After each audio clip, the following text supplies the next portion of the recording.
Friends ఈ వీడియోలో మొత్తం రెండు మ్యాచ్కి సంబంధించిన అప్డేట్స్ ఉన్నాయన్నమాట. అంటే సండే రోజు రెండు మ్యాచ్లు ఉన్నాయి, డబుల్ హెడ్డర్. సో డీటెయిల్గా అన్ని విషయాలు డిస్కస్ చేద్దాం. ఫస్ట్ మనం ఢిల్లీ క్యాపిటల్స్ గురించి ఒక విషయం మాట్లాడాలి. మనిషి కష్టాలు అన్నాక మనుషులకే వస్తాయి, పశువులకు వస్తాయా ఏంటి? ఇలాంటివి చెప్పుకోవాలన్నమాట Delhi Capitals fans, Delhi Capitals players. ఎందుకు తెలుసా? ఫ్యాఫ్ డు ప్లెసిస్ రావట్లేదట. ఈ వీడియో చేస్తున్న టైంకి వచ్చిన అప్డేట్. అంటే ఓపెనింగ్ ప్రాబ్లం. మిచెల్ స్టార్క్ రావట్లేదట, బౌలింగ్ ప్రాబ్లం. ట్రిస్టన్ స్టబ్స్ 27 తర్వాత వెళ్ళిపోతాడు. ఒకవేళ ప్లే ఆఫ్స్కి వెళ్తే అతను ఉండడు, ఫినిషింగ్ ప్రాబ్లం. డొనోవన్ ఫెరెరా రావట్లేదు, బ్యాకప్ ప్రాబ్లం. అంటే ఒకవేళ ఉంటే ఆడేవాడేమో ఇంకొకరి ప్లేస్లో. ఇన్ని ప్రాబ్లమ్స్ ఒక టీంకి. ఒక వారం సస్పెండ్ చేస్తే ఇన్ని కష్టాలు వస్తాయి ఒక టీంకి. స్టార్టింగ్లో వీళ్ళు వచ్చిన స్పీడ్ చూసి ఈసారి ఏదో కప్పు కొట్టేలాగా ఉన్నారనుకున్నారు. ఇప్పుడు ఇవన్నీ వింటూ ఉంటే కప్పు కాదు కదా, కనీసం ప్లే ఆఫ్స్ కన్నా వెళ్ళరా అని డౌట్ వస్తుంది. అంటే ఈ మూమెంట్ గురించి మాట్లాడుతున్నాను, ఈ మూమెంట్. ఎందుకంటే రేపొద్దున ఇప్పుడున్న టీంతోనే వాళ్ళు ఏమైనా చేయొచ్చు, బట్ నార్మల్గా మనం చూసాము అంటే ఇది పరిస్థితి. సో ఇప్పుడు ఫస్ట్ అయితే మనం రాజస్థాన్ రాయల్స్ పంజాబ్ మ్యాచ్ గురించి మాట్లాడదాము. ఎందుకంటే అదే డబుల్ హెడర్లో మనకు ఫస్ట్ మ్యాచ్ అనమాట. సో మ్యాచ్ నెంబర్ 59 18th మే జరగబోతోంది. ఇండియన్ టైమింగ్స్ ప్రకారం 3:30కి మధ్యాహ్నం జరుగుతుంది ఈ మ్యాచ్. సో ఫస్ట్ మనం ఇక్కడ చూడాల్సింది ఏంటి అంటే పంజాబ్ కింగ్స్ పరిస్థితి. బేసిక్గా లాస్ట్ మ్యాచ్ వీళ్ళతోనే సస్పెండ్ అయింది, మీకు గుర్తుందో లేదో, పంజాబ్ వర్సెస్ ఢిల్లీతో. సో అంటే పంజాబ్ మ్యాచ్తో. సో ఆ పంజాబ్ మ్యాచ్ ఒకవేళ రిజల్ట్ ఇచ్చి ఉంటే, అంటే ఒక్కొక్క పాయింట్ షేర్ చేసి ఉంటే పంజాబ్ కొంచెం ట్రబుల్లోకి వెళ్ళేది. బట్ ఇప్పుడు ఆ మ్యాచ్ని మళ్ళీ పెడుతున్నాం అంటున్నారు కాబట్టి సో వీళ్ళకు ఆ ఫస్ట్ అండ్ సెకండ్ ప్లేస్ వెళ్ళడానికి మళ్ళీ ఒక ఛాన్స్ వచ్చిందనమాట. సో ఆ ఛాన్స్కి అడ్డుపడడానికి రాజస్థాన్ రాయల్స్ రెడీగా ఉంది. ఎందుకు తెలుసా? రాజస్థాన్ రాయల్స్తో మ్యాచ్ ఆడుతోంది సవాయి మాన్సింగ్ స్టేడియంలో. హోమ్ గ్రౌండ్లో రాజస్థాన్ రాయల్స్ అంటే ఆ జైపూర్ గ్రౌండ్లో చాలా స్ట్రాంగ్గా ఉంటుందన్నమాట. ఆల్రెడీ ఈ సీజన్లో రాజస్థాన్ రాయల్స్ పంజాబ్ కింగ్స్ని 50 రన్స్ తేడాతో ఓడించింది, మీకు గుర్తుందో లేదో. సో అలాంటి టీంతో జరగబోతోంది ఈ మ్యాచ్ అనేది. So Sawai Man Singh stadium pitch report గురించి ఫస్ట్ చూసాము అంటే మంచి బ్యాటింగ్ వికెట్ అనమాట. 192-200 అనేది ఇక్కడ పార్ స్కోరు. బౌలింగ్ విషయానికి వచ్చామంటే ఫాస్ట్ బౌలర్స్కి కొంచెం హెల్ప్ అవుతుంది. ఎందుకంటే ఒక బౌన్స్ ఉంటుందన్నమాట, ట్రూ బౌన్స్. ఆ బౌన్స్ని బౌలర్స్ కరెక్ట్గా యూస్ చేసుకుంటే బ్యాట్స్మెన్స్ని బాగా ఇబ్బంది పెడతారు.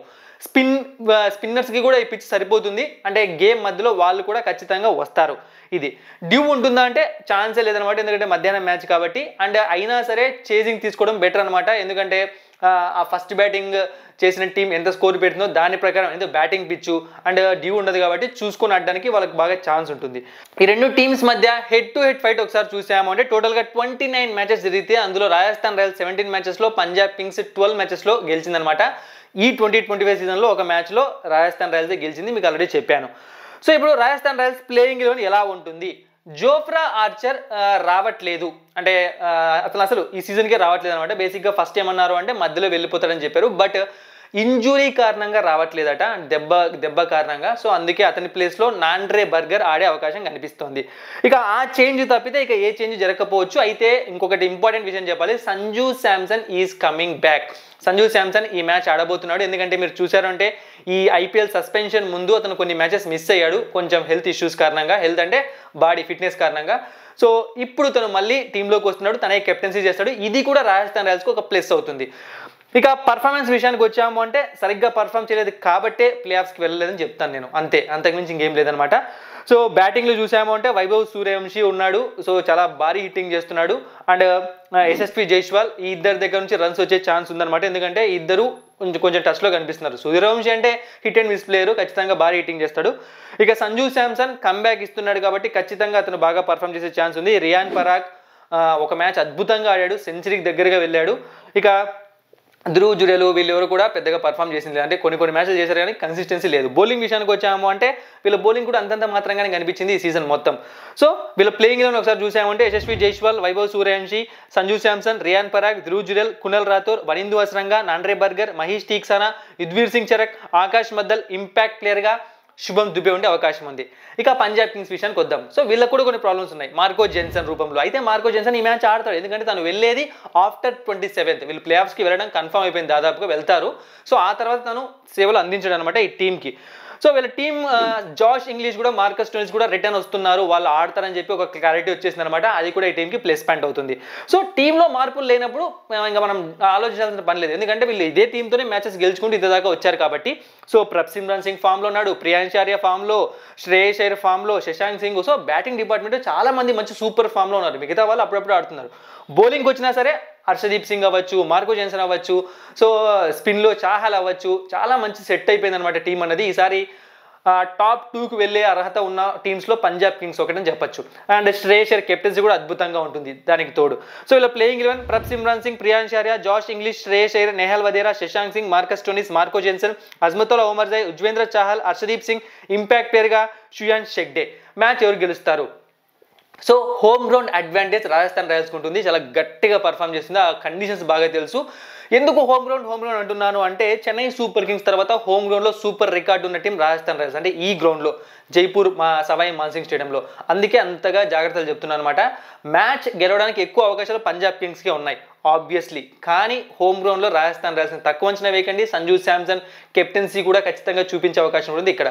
So Punjab Kings is the hot favourite, but don't under estimate Rajasthan Royals. ఇది ఇక next Delhi Capitals versus Gujarat Titans. స్టార్టింగ్లోనే చెప్పాను, ఫ్యాఫ్ du Plessis, Mitchell Starc, Tristan steps మళ్ళీ వెళ్ళిపోతాడు, డొనాల్డ్ ఫెరారా లేడు. సో చాలా ప్రాబ్లమ్స్ ఉన్నాయన్నమాట. అండ్ గుజరాత్ కూడా ప్రాబ్లమ్స్ తక్కువ అంటే వాళ్ళకు ఉన్నాయి, బట్ ఇప్పుడే స్టార్ట్ కావు ప్రాబ్లమ్స్, ప్లే ఆఫ్స్కి వెళ్ళిన తర్వాత స్టార్ట్ అవుతాయి. సో అది డిస్కస్ చేద్దాం. DC versus GT match May 18 జరగబోతుంది. Match number 60, venue Arun Jaitley. Indian timings ప్రకారం 7:30కి మ్యాచ్ స్టార్ట్ అవుతుంది. So Arun Jaitley stadium pitch report చూసాము అంటే చాలా మంచి ఫ్లాట్ వికెట్ అనమాట. అబౌ 200 ఇక్కడ పార్ స్కోర్ అనేది పెట్టుకోవాలి. ఇక బౌలింగ్ విషయానికి వచ్చామంటే ఇనీషియల్గా ఫాస్ట్ బౌలర్స్కి హెల్ప్ ఉంటుంది, బట్ ఓవరాల్గా చూసుకున్నామంటే ఎక్కువగా హెల్ప్ అనేది స్పిన్నర్స్కే ఉంటుంది గేమ్లో. ఇక డ్యూ అనేది ఖచ్చితంగా ఉంటుంది, ఎందుకంటే నైట్ మ్యాచ్ కాబట్టి, అండ్ చేసింగ్ తీసుకోవడం బెటర్ ఈ గ్రౌండ్లో. So DC versus GT head to head చూసాము అంటే 6 మ్యాచ్లు జరిగితే అందులో 3 మ్యాచ్లు ఢిల్లీ గెలిచింది, 3 మ్యాచ్లు గుజరాత్ టైటన్స్ గెలిచింది. ఈ సీజన్లో ఒక మ్యాచ్ జరిగింది, ఆ ఒక్క మ్యాచ్లో కూడా గుజరాత్ టైటన్స్ ఢిల్లీ క్యాపిటల్స్ పైన విజయం సాధించింది. ఇది పరిస్థితి. ఇక ఢిల్లీ క్యాపిటల్స్ ప్లేయింగ్ 11 ఎలా ఉంటుంది? ఎందుకంటే ఫ్యాఫ్ డూప్లెసిస్ రావట్లేదని న్యూస్ వచ్చింది. ఇప్పుడు ఫ్యాఫ్ డూప్లెసిస్ రాకుంటే ఓపెనింగ్ ఎవరు చేయాలి? సో నేను ఈ వీడియో చేస్తున్న టైంకి ఉన్న అప్డేట్స్ ప్రకారం చెప్తున్నాను, ఎవరు చేయాలి? కేఎల్ రాహులే చేయాలి, ఎందుకంటే ఇంకొక రిస్క్ తీసుకోలేరు అనమాట మళ్ళీ కరుణ్ పంపించి. సో కాబట్టి కేఎల్ రాహులే ఓపెనింగ్ చేసే అవకాశం ఉంది ఈ మ్యాచ్లో, అండ్ అభిషేక్ పొరల్తో కలిసి. ఇక కరుణ్ మళ్ళీ టీంలోకి వచ్చేస్తాడు. ఇక ట్రిస్టన్ స్టెప్స్ మీద డౌట్ ఉంటుంది కొంతమందికి, అతను May 27 వరకు ఉంటాడు, తర్వాతే వెళ్తాడు అనమాట, వెళ్ళిపోతాడు. ఇక అలాగే ముస్తఫిజర్ రెహమాన్ డైరెక్ట్గా టీంలోకి వచ్చేస్తాడు. అండ్ ఇంకొక విషయం చెప్పాలి మీకు, ఈ రాణి ప్లేయర్స్ ఉన్నారు కదా, సో వీళ్ళకు రీప్లేస్మెంట్స్ ఈ వీడియో చేస్తున్న టైంకి ఇంకా ఢిల్లీ క్యాపిటల్స్ రిలీజ్ చేయలేదు. ఒకవేళ రీప్లేస్మెంట్స్లో మంచి ప్లేయర్స్ ఉంటే ప్లేయింగ్ ఎలెవెన్లోకి వస్తారు, లేదంటే మాత్రం వాళ్ళని తీసుకోరు, వాళ్ళని రీప్లేస్మెంట్గా మాత్రమే తీసుకుంటారు. ఎందుకంటే ఏమన్నా ఇంజురీ ప్రాబ్లమ్స్ చెప్పలేము ఎప్పుడేం జరుగుతుందో అలా. కాబట్టి ఓవరాల్గా వీళ్ళకున్న టీం ప్లేయర్స్ని నమ్ముకుంటారు అనమాట. ఆల్రెడీ ఆడిన వాళ్ళు చాలామంది ఉన్నారు కాబట్టి మ్యాక్సిమం కొత్త వాళ్ళు రావాలి అంటే ఏదో ఒకరు మ్యాక్సిమం ఒకరేమో రావచ్చు అనమాట, అంటే ఆ రీప్లేస్మెంట్స్లో సెట్ అయ్యే ప్లేయర్ ఉంటే. ఇది ఇక వీళ్ళ టీం విషయానికి వచ్చామంటే స్టార్టింగ్లోనే చెప్పాను, ఆ స్టార్టింగ్లో చూపించిన ఫాస్ట్ అన్నది పాయింట్స్ టేబుల్లో పైకి ఎక్కడం ఇప్పుడు కనిపించట్లేదు. అండ్ ముఖ్యంగా దానికి కారణం ఏంటి అంటే కేఎల్ రాహుల్ ఫెయిల్ అవ్వడము, అండ్ అలాగే అభిషేక్ పొరెల్, అండ్ అలాగే బేసిక్గా ఓపెనర్స్ కూడా అంత సరైన స్టార్ట్స్ ఇవ్వకపోవడము, మిడిల్ ఆర్డర్లో ట్రిస్టన్ స్టెప్స్ పైన కొంచెం ప్రెజర్ పెరగడము, కరుణ్ పూర్తిగా ఫెయిల్ కావడం, ఒక మ్యాచ్ మాత్రమే ఆడడం. సో ఎక్కువగా ఫెయిల్యూర్సే కనిపిస్తున్నాయి కదా, అందుకే వాళ్ళు ఇలా బాధపడుతున్నారు. బౌలింగ్ విషయానికి వచ్చామంటే వీళ్ళ బౌలింగ్ చాలా అద్భుతంగా ఉందన్నమాట కంపేర్ టు బ్యాటింగ్. ఎందుకంటే బ్యాటింగ్ ఫెయిల్ అయినా సరే బౌలింగ్లో వాళ్ళు ద బెస్ట్ ఇవ్వడానికి ట్రై చేస్తున్నారు. Spinners Kuldeep Yadav, Axar Patel, Mitchell Starc ఉన్నప్పుడు తను కూడా బాగా బౌలింగ్ చేశాడు. టీ నటరాజన్ లాస్ట్ మ్యాచ్ మీరు బాగా గుర్తుంది అంటే తను మాత్రమే సూపర్గా బౌలింగ్ చేశాడు ఆ టైంకి ఉన్నప్పుడు, అందరూ రన్స్ ఇచ్చారు. సో ఈ విధంగా ఉంది టీం అన్నది. So Delhi Capitals playing 11 KL Rahul, Abhishek Porel, Karun, Sameer Rizvi, Tristan Stubbs, Axar Patel, Vipraj Nigam, Kuldeep Yadav, Mustafizur Rahman, Dushmantha Chameera, T Natarajan, impact ప్లేయర్గా అశుతోష్ శర్మ. సో అశుతోష్ శర్మ కూడా ఈ మ్యాచ్లో కొంచెం జాగ్రత్తగా ఆడాలి, ఎందుకంటే టీం బ్యాటింగ్ లైనప్ కొంచెం వీక్ అయింది కాబట్టి తను వికెట్స్ అనేవి చాలా క్విక్గా వరస్ట్ షాట్స్ ఆడి ఇవ్వకూడదు అనమాట, నిలబడాలి క్రీజ్లో. ఇక గుజరాత్ టైటన్స్ ప్లేయింగ్ 11 చూసాము అంటే వీళ్ళకున్న ప్రాబ్లం ఆల్రెడీ చెప్పాను, జాస్ బట్లర్ వెళ్ళిపోతాడు, ఎప్పుడంటే ఇప్పుడే వెళ్ళాడు, ఇప్పుడు టీంలో ఉన్నాడు, ఆడతాడు కూడా. కాబట్టి ఇప్పుడు ప్రాబ్లం లేదు. May 27 తర్వాత పెద్ద ప్రాబ్లమే వస్తుంది, తుఫాన్ లాంటి ప్రాబ్లము, ప్లే ఆఫ్స్లో వెనక్కి వచ్చే ప్రాబ్లం కూడా వస్తుంది అనమాట. సో ప్రెజెంట్ అయితే వీళ్ళ టీంలో సేమ్ ప్లేయర్స్ అలానే కంటిన్యూ అవుతారు. వీళ్ళ టీం గురించి మాట్లాడితే మనం ముఖ్యంగా మాట్లాడాల్సిన ముగ్గురు గురించి, Sai Sudharsan, Shubman Gill, Jos Buttler. So ఈ ముగ్గురు ఉన్నంత వరకు వాళ్ళని ఎవరు ఏమి చేయలేరు, త్రిమూర్తులు ఉన్నట్టున్నారనమాట ఈ టీంలో. ఎవరైనా ఈ టీంలో ఓడించాలి అంటే ఆ ముగ్గురు వికెట్లు తీసుకోండి అంతే. బౌలింగ్ విషయానికి వచ్చాము అంటే వీళ్ళ బౌలింగ్ కూడా అద్భుతంగా ఉంది. మొహమ్మద్ సిరాజ్ రూపంలో సూపర్ ఫెంటాస్టిక్ ఫామ్లో ఉన్నాడు తను, అలాగే తనతో పాటుగా ప్రసిద్ధ్ కృష్ణ తను సూపర్ ఫామ్లో ఉన్నాడు. బౌలింగ్ రషీద్ ఖాన్ అంత ఫామ్లో లేకున్నా సరే రషీద్ ఖాన్ అంటే ఒక భయం ఉంటుంది బ్యాట్స్మెన్స్కి, దాన్ని యూజ్ చేసుకుంటున్నాడు. సో హర్షద్ ఖాన్ కూడా బాగానే బౌలింగ్ చేస్తున్నాడు. ఇది GT playing 11 Sai Sudharsan, Shubman Gill, Jos Buttler, Rahul Tewatia, Shahrukh Khan, Rashid Khan, Sai Kishore, Arshad Khan, గిరాల్ కోయిట్జీ, మొహమ్మద్ సిరాజ్, ప్రసిద్ధ్ కృష్ణ, ఇంపాక్ట్ ప్లేయర్గా షెర్ఫిన్ రూథర్ఫర్డ్. సో మ్యాచ్ ఎవరు గెలుస్తారు చాలా కష్టం కదా ఈ మ్యాచ్ చెప్పడం. ఎందుకు తెలుసా, ఢిల్లీ క్యాపిటల్స్ మ్యాచెస్ ఓడిపోయి ఉండొచ్చు, అలా అని చెప్పి వీక్ ఏం కాదు, వాళ్ళకి కొంతమంది ప్లేయర్స్ అందుబాటులో లేకున్నా వాళ్ళకి మ్యాచ్ గెలిచే అవకాశం ఉంది. కానీ గుజరాత్ టైటన్స్ని తక్కువ అంచనా వేయలేము.